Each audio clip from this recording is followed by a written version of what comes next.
Hey guys, what is up and welcome to a very special League of Legends video. Today we're finally going to be talking about the 4 new YASUO build paths. 2 of them being for mid lane YASUO, 2 of them being for top lane YASUO. I know this is a video a lot of you have been waiting for, so if you end up enjoying it, let me know by hitting the like button. But to make this video even better, I brought in a special guest, someone who plays YASUO solely in Master and Challenger Elo. A player that is respected by all YASUO players and YASUO mains. I'd like to welcome ArKaDaTa. Hey guys, I'm a high elo player with 1 million mastery points on YASUO, playing on the EU West.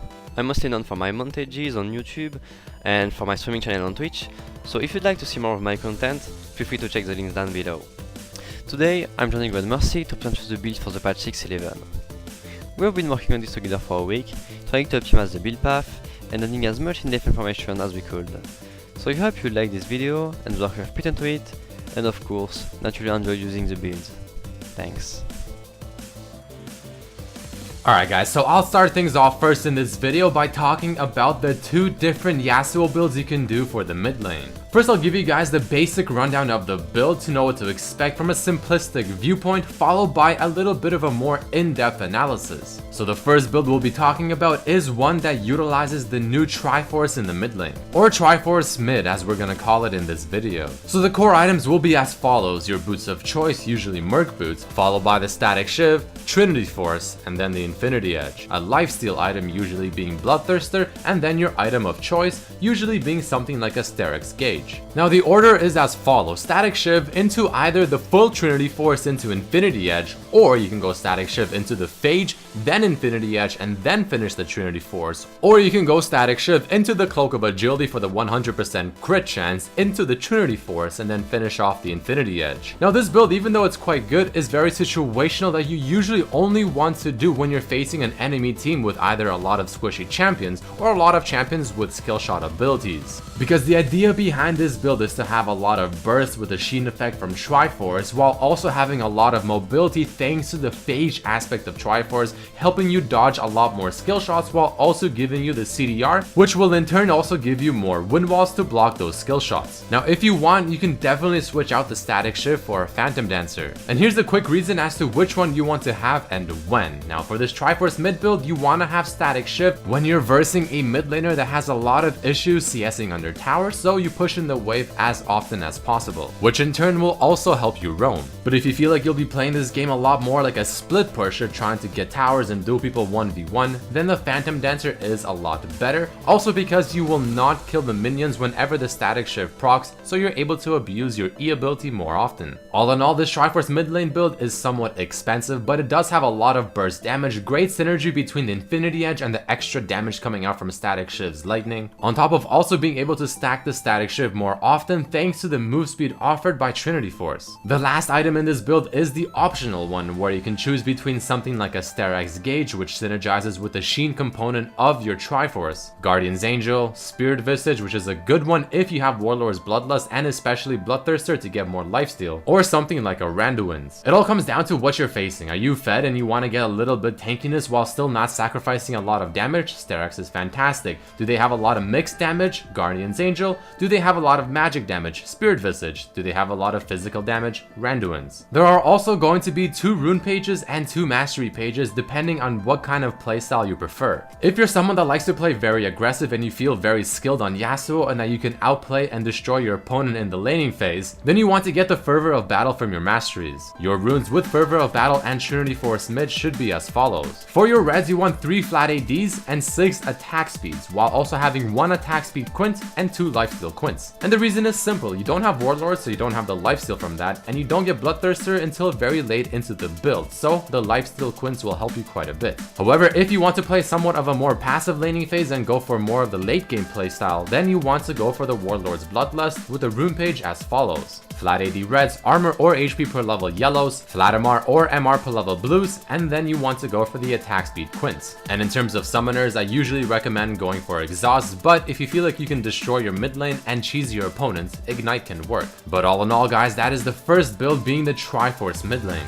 Next, we'll talk about build number 2, that is called the standard mid. This is the build you want to do when a Triforce mid just simply does not work for the enemy team composition. Or in other words, against a tanky team or a team that doesn't have a lot of skill shots or things like that. This one, for the most part, is just a safer build path because it will work in almost any scenario. So if you're just not sure what build path to do, this is probably the one you want to do. It's pretty straightforward. You have your Boots of Choice, your Phantom Dancer, your Infinity Edge, and your Bloodthirster. Those are the core items, followed by 2 situational items, which can be either Mob Malmortius, Guardian's Angel, Mercurial Scimitar, Randowinds, or Spirit Visage. Again, just depends on what you're facing and what you need. The runes and masteries also depend on your playstyle. Are you going fervor of battle? Then you want to run 29% attack speed from your reds and your quints. The reason is to have the extra attack speed to quickly proc your fervor of battle on hit effect as often as possible. And since Phantom Dancer is your only attack speed item, you need this extra attack speed from your runes to cap your Q sooner. But if you decide to play the safer approach and go for more of the late game while having a more passive laning phase, then Warlord's Bloodlust plus the rune page we talked about earlier is the one to go. The page with flat AD reds and attack speed quints. And the summoners are the same thing as the Triforce one. Do you want to cheese your opponent? Go for the Ignite. If you want to have a useful summoner throughout the whole game and be more safe,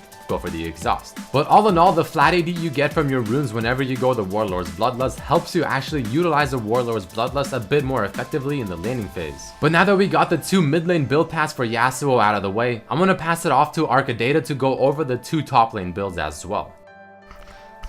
Okay, so I'm gonna present 2 builds for top lane with 2 different playstyles. I'll start with the Frozen Force, being my signature build, then we'll talk about the Split Push Duelist build, which is much more damage oriented. So let's get started. Frozen Force is a Bruiser YASUO build which uses Trinity Force and Frozen Mallet as its core items. It provides a decent amount of tankiness, but what's really interesting is the synergy between the flash from Triforce and the slow from Frozen Mallet.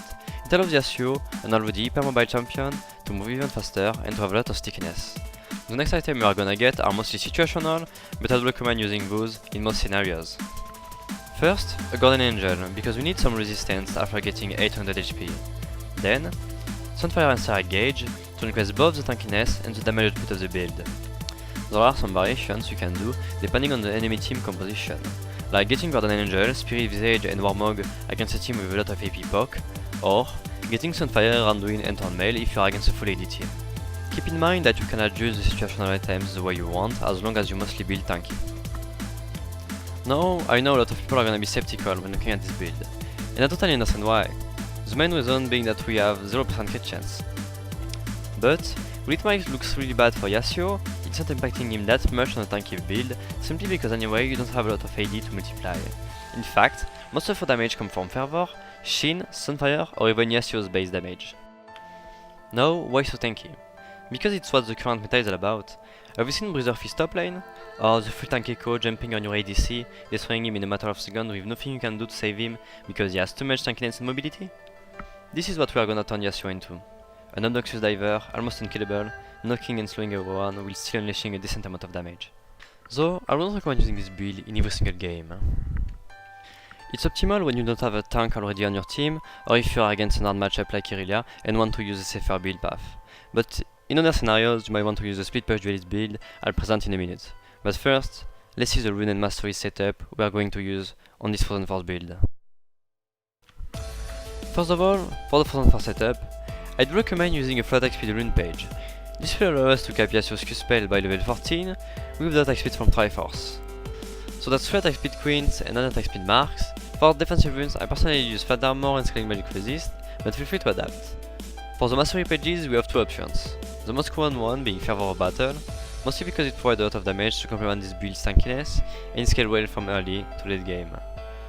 Further, it synergizes really well with YASUO's kit and the amount of attack speed we are getting. Now, if you want a safer mastery page, Grasp of the Undying is the way to go. It's really powerful when you are against an hard matchup and you need the extra sustain, tenacity and tankiness to survive.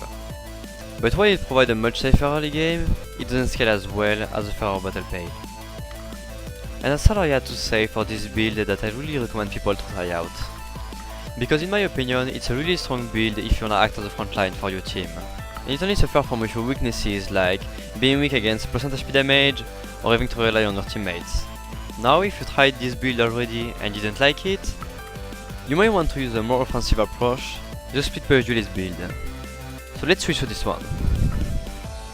The core items of the split push builds are gonna be as follow. Phantom Dancer into Blade of the Rune King into Infinity Edge. You can swap Blade of the Rune King and Infinity Edge according to your preference, but getting Blade of the Rune King first is much safer. The next items we want to get are Deadman's Plate and Banshee Veils. The goal here is to get as much roaming and dueling items as possible.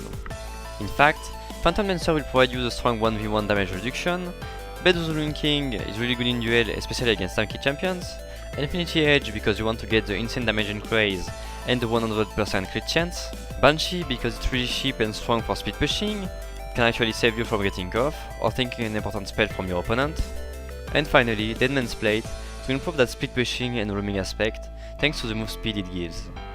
Overall, it's a really well-rounded build with some sustain, hybrid resistance, lot of damage against squishes and tanks, and of course a lot of dueling and roaming potential thanks to all the items passive. For this build, keep in mind that we are putting the emphasis on the speed pushing aspect, but you can still play it more as a team fighting build by changing the defensive items a bit, like getting around Ruin and Split Visage instead of Deadman's Plate and Banshee, since the first two are gonna be more powerful in team fights. Now let's see the rune and masteries for this build. We are gonna use 29% attack speed, since it's really strong for long trades, and it synergizes really well with the keystone we are gonna get most of the time, Fervor of Battle. This mastery page provides a lot of damage in a 1v1 scenario, and Fervor is extremely powerful on YASUO top, so this is the setup you want to get when you are confident. If you are not, you can get this mastery page with Warlord Bloodlust, it will allow you to safely scale, and your late game lifesteal is gonna be really helpful for dueling people.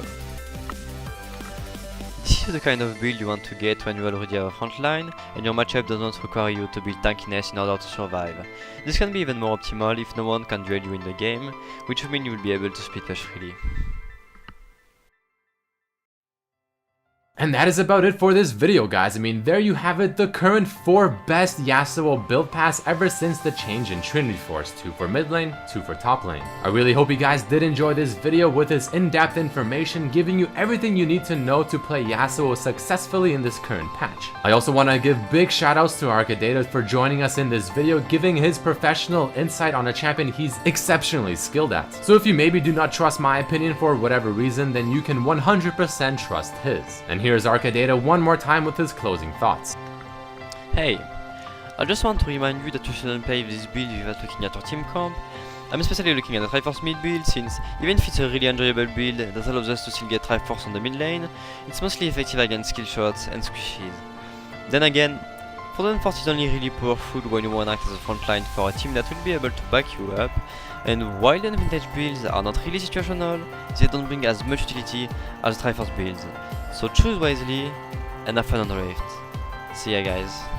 But we both thank each and every one of you for watching. Make sure to hit that like button if you did enjoy the video. Check out ArKaDaTa's YouTube channel and Twitch stream as well, links down below. And I'll see you guys for the next video. Peace.